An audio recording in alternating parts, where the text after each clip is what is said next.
Hello student, आपका हमारे YouTube channel पे स्वागत है।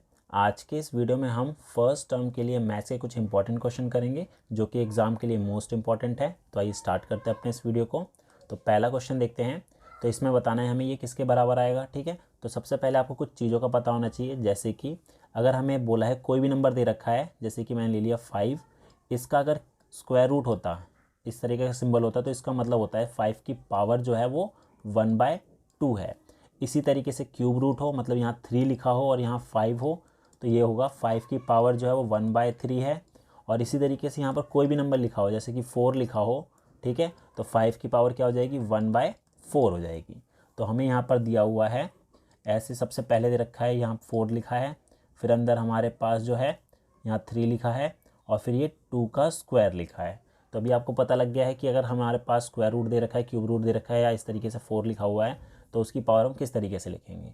तो सबसे पहले 2 का स्क्वायर, तो हमारा 2 का स्क्वायर ही रहेगा। अब उसके बाद ये जो क्यूब रूट है तो उसकी पावर होती है 1/3, और जो लास्ट वाला है उसकी पावर क्या होती है, 1/4 होती है। तो इसको हम इस फॉर्म में लिख सकते हैं। ठीक है, अब पावर जो है वो क्या होगी, मल्टीप्लाई होगी। यहाँ पर हम आइडेंटिटी अप्लाई करेंगे, a⁴n होल पावर m। तो यहाँ पर क्या होता है, a की पावर n इंटू m हो जाता है। तो यहाँ पर पावर जो भी है हम उसको मल्टीप्लाई कर देंगे, तो 2 की पावर हो जाएगा 2 इंटू 1/3 इंटू 1/4। तो 2 से कैंसिल हुआ तो ये 2 आ गया।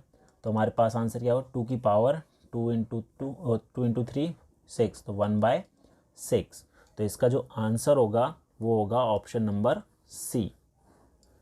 अगला क्वेश्चन है, अब हमें यहाँ पर दे रखा है 625 की पावर 0.16 इंटू 225 की पावर 0.09, ये किसके इक्वल हो। अब देखिए यहाँ पर बेस सेम है तो पावर क्या होगी, ऐड होगी। तो यहाँ पर हम आइडेंटिटी अप्लाई करेंगे, a⁴n इंटू a⁴m। तो बेस अगर सेम होता है तो पावर क्या हो जाती है, ऐड हो जाती है, ये आपको पता होगा। अब यहाँ पर बेस सेम है तो 625 तो सेम रहेगा, पावर जो है 0.16 प्लस हो जाएगी 0.09 से, तो ये हो जाएगा 625 की पावर जो है, इन दोनों को ऐड करेंगे तो ये कितना हो जाएगा, 0.25 हो गया। अब 625 है, इसको हम लिख सकते हैं 5 की पावर 4। ठीक है, 625 को 5 की पावर 4 लिख सकते हैं। क्यों, अगर मैं इसके प्राइम फैक्टर निकालूँ 625 के, तो 5 से करूँगा तो 125 हो गया। फिर अगर 5 से करूँगा तो 25, फिर 5 से किया तो 5 और 5 से किया तो 1, तो ये हो जाएगा। अब 0.05 0.25, इसका डेसिमल हटाता हूँ तो ये नीचे 100 हो जाएगा, और कैंसिल करने के बाद 1/4 हो जाएगा, तो इसको मैं 1/4 लिख सकता हूँ। तो यहाँ पर 5 की पावर क्या हो जाएगी, 4 इंटू 1/4 कैंसिल हो गया, तो 5 की पावर 1 इसका आंसर हो गया, मतलब कि ऑप्शन नंबर ए इसका करेक्ट आंसर हो जाएगा। नेक्स्ट है, यहाँ पर बोला है if 2,0 is a solution of the linear equation this then the value of k. तो यहाँ पर ये बोला है कि ये इक्वेशन दे रखी है हमें, और बोला है कि ये 2,0 जो है इसका सॉल्यूशन है, हल है, तो के का मान बताना है क्या होगा। तो हमारे पास x तो हो जाएगा 2 और y हो जाएगा 0। ठीक है, क्योंकि इसका सॉल्यूशन दे रखा है, और इक्वेशन दे रखी है 2x plus 3y equal to के। तो वैल्यू पुट कर देते हैं, 2 इंटू एक्स हमें 2 दे रखा है, 3 इंटू वाई हमें 0 दे रखा है, इक्वल टू के। तो ये तो 4 हो गया, 3 को 0 से करा 0 इक्वल टू के, तो के की वैल्यू कितनी होगी, 4। ऑप्शन नंबर ए इसका करेक्ट आंसर हो जाएगा। अगला क्वेश्चन है, नेक्स्ट क्वेश्चन है, how many linear equation is x and y can be satisfied by x equal to 2 and y equal to x equal to 1 and y equal to 2। तो यहाँ पर हमें बोला है कि x हमारा 1 है और y हमारा 2 है, द्वारा x और y में कितने रैखिक समीकरण संतुष्ट होती हैं। तो हमें ये पता है कोई भी अगर लीनियर इक्वेशन दे रखी है ax plus b y plus C equal to 0, तो इसके सॉल्यूशन जो है वो इनफाइनाइट होते हैं। तो ये बोला है कि अगर x इक्वल टू 2 हो और y इक्वल टू 1 हो तो ये कितनी लीनियर इक्वेशन के सॉल्यूशन हो सकते हैं। तो इसका आंसर हो जाएगा इनफाइनाइटली मैनी। अगला क्वेश्चन है, the point whose ordinate is 4 and which is lying on the y axis is। तो यहाँ पर ये बोला है कि वह बिंदु जिसकी कोटि 4 है और y एक्स पर स्थित है तो क्या होगा, कौन सा पॉइंट होगा। तो आपको पहले ये पता होना चाहिए कि हमारे पास ऑर्डिनेट क्या होता है, तो ये एक्स एक्सिस हो गया, ये वाई एक्सिस हो गया। अब हमें ये पता होना चाहिए कि ऑर्डिनेट क्या होता है और एब्सिसा क्या होता है। तो जो एब्सिसा है वो हमारा एक्स कोऑर्डिनेट होता है और जो ऑर्डिनेट है वो हमारा वाई कोऑर्डिनेट होता है। तो वाई कोऑर्डिनेट हमें बोला है कि 4 दे रखा है और ये जो पॉइंट है वो हमारा वाई एक्सिस पे लाई कर रहा है। तो वाई एक्सिस हमारी ये है और वाई 4 पॉजिटिव है तो ऊपर आएगा, ठीक है। 1 2 3 4 इस पे लाई करेगा और ये कोऑर्डिनेट कौन सा होगा, एक्स तो 0 हो जाएगा और वाई क्या हो जाएगा, 4 हो जाएगा। तो हमारा ऑप्शन नंबर बी इसका करेक्ट आंसर होगा। नेक्स्ट क्वेश्चन है if point P Q R S T, हमें यहाँ पर ये 5 पॉइंट दे रखे हैं, ठीक है, are plotting on the graph paper then the points in the fourth quadrant are. हमें यहाँ पर ये 5 पॉइंट दे रखे हैं और ये बताना है कि फोर्थ क्वाड्रेंट में कौन से पॉइंट लाई करेंगे, ठीक है। तो इसको पहले ग्राफ पेपर से समझ लेते हैं। तो यहाँ पर अगर मैं कार्टेशियन प्लेन ड्रॉ कर देता हूँ, ये एक्स एक्सिस हो गया, ये वाई एक्सिस हो गया, ठीक है। हमें ये पता है कि जो फर्स्ट क्वाड्रेंट है इसमें सारे जो पॉइंट कोऑर्डिनेट्स होंगे वो पॉजिटिव होंगे, ठीक है। सेकंड क्वाड्रेंट में एक्स नेगेटिव होगा और वाई पॉजिटिव होगा। थर्ड क्वाड्रेंट में एक्स नेगेटिव और वाई भी नेगेटिव और फोर्थ क्वाड्रेंट में हमारा एक्स पॉजिटिव और वाई नेगेटिव होगा, ठीक है। ये हमारे 4 क्वाड्रेंट हो गए। अब पहला पॉइंट जो है पी पॉइंट जो है वो -1 और 1 है, ठीक है। हमें याद रखना फोर्थ में बोला है तो फोर्थ में बोला है पहला एक्स पॉजिटिव होना चाहिए, वाई नेगेटिव होना चाहिए। तो यहाँ पर कौन कौन से हैं, एक क्यू है जो कि एक्स पॉजिटिव है वाई नेगेटिव है, दूसरा आर है। तो इसका आंसर हो जाएगा option number B, Q and R. Next question देखते हैं। नेक्स्ट है the angles of a triangle are in the ratio 2 4 and 3, the smallest angle of the triangle is. तो यहाँ पर हमें एक ट्राइंगल के तीनों एंगल का रेशो दे रखा है। एक ट्राइंगल है ए बी सी, ठीक है। तो तीनों एंगल का जो रेशो है वो दे रखा है 2:4:3। तो पहला एंगल ए हमने ले लिया 2x, एंगल बी हो गया हमारा 4x और एंगल सी हो गया हमारा 3x।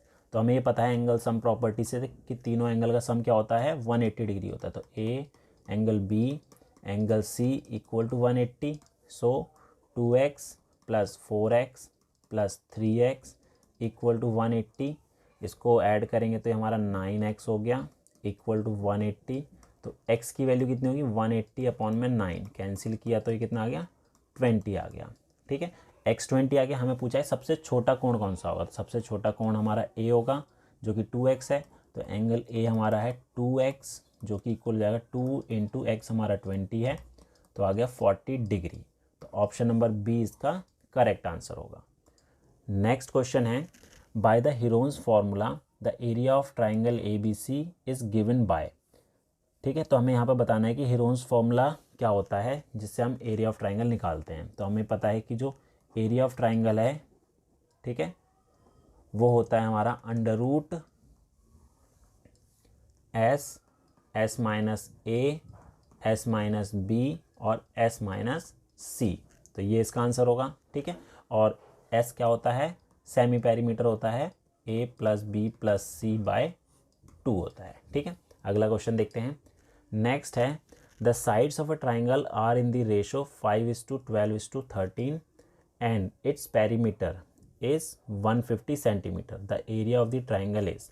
तो हमें यहाँ पर ट्राइंगल जो है उसकी साइड का रेशो दे रखा है, ठीक है। तो ये पहली साइड जो ए है वो हमने 5x ले ली, दूसरी साइड बी जो है 12x और तीसरी साइड जो सी है वो 13x हो गई। और हमें पेरीमीटर दे रखा है तो पेरीमीटर होता है a plus B plus C equal to, perimeter में 150 दे रखा है, ठीक है। तो a हमारा 5x, b 12x, c 13x equal to 150 हो गया। तो इसको जोड़ेंगे तो कितना हो जाएगा, 17 और 13 ये हो जाएगा कितना, 30 हो जाएगा। तो आगे हमारा 30x इक्वल टू 150।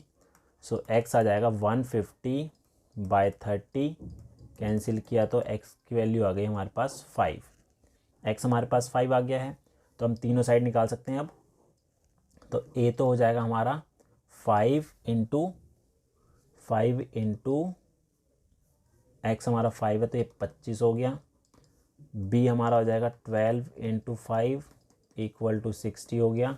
और c हमारा हो जाएगा 13 इंटू 5 65 हो गया। ठीक है, तो हमारे पास ABC पता लग गए हैं। अब हमें करना क्या है, एरिया निकालना है ट्राइंगल का। तो आइए देखते हैं। अब हीरोन्स फार्मूला अप्लाई करेंगे एरिया निकालने के लिए। ठीक है, तो एरिया जो होता है वो होता है under root s minus a s minus b into s minus c. तो सबसे पहले हमें एस निकालना पड़ेगा, और एस क्या होता है, सेमी पेरीमीटर। पेरीमीटर तो हमें दे रखा है 150, तो एस कितना हो जाएगा, एस हो जाएगा इसका आधा, 150 का आधा 75, तो 75 हो गया। तो अब यहाँ पर फॉर्मूले में हम वैल्यू पुट कर देते हैं। तो अंडर रूट एस तो हमारा कितना है, 75 है, 75 इंटू एस माइनस ए। तो 75 में से 25 माइनस कर देंगे, 75 minus 25 into 75 minus 60 into 75 minus 65। ठीक है, तो हमारे पास क्या आ जाएगा, ये बचेगा हमारे पास 75 इंटू 50 इंटू 15 इंटू 10। ठीक है, अब हम क्या करेंगे, इसके प्राइम फैक्टर निकाल लेते हैं सबके। तो सबके प्राइम फैक्टर निकालेंगे। 75 है, 75 को अगर मैं लिखना चाहूँ तो ऐसे लिख सकता हूँ, और 25 इंटू 3, 50 को भी 25 इंटू 2, और 15 जो है उसको लिख सकते हैं 3 इंटू 5, और 10 जो है 5 इंटू 2। ठीक है, तो देखिए 25 का एक पेयर बन रहा है तो 25 बाहर आ गया, 3 का एक पेयर बन रहा है 3 बाहर आ जाएगा, 2 का भी पेयर बन रहा है और 5 का भी बन रहा है। ठीक है, तो 2 भी आ गया, 5 भी आ गया। इसको मल्टीप्लाई कर लेते हैं। 25 को 3 से करेंगे तो 75, और ये 10, तो 750 सेंटीमीटर स्क्वायर जो है इसका एरिया हो जाएगा। Option number B. अगला क्वेश्चन है, नेक्स्ट क्वेश्चन है, the class mark of the class 90 to 120। हमें इसमें इसका क्लास मार्क बताना है। ठीक है, तो क्लास मार्क कैसे निकालते हैं, क्लास मार्क जो निकालते हैं वो निकालते हैं lower limit plus upper limit. ठीक है, मतलब 90 प्लस 120 अपॉन में 2। तो इसको जोड़ेंगे तो हमारे पास कितना आ जाएगा, ये आ जाएगा 210 आ जाएगा, 210 बटे 2। तो इसको काटेंगे तो ये हमारे पास कितना आ गया, 105। तो 105 जो है वो इसका क्लास मार्क होगा। तो ये थे कुछ इंपॉर्टेंट क्वेश्चन जो कि फर्स्ट टर्म के एग्ज़ाम के लिए मोस्ट इंपॉर्टेंट है। उम्मीद है आपको हमारा वीडियो पसंद आया होगा। Thank you.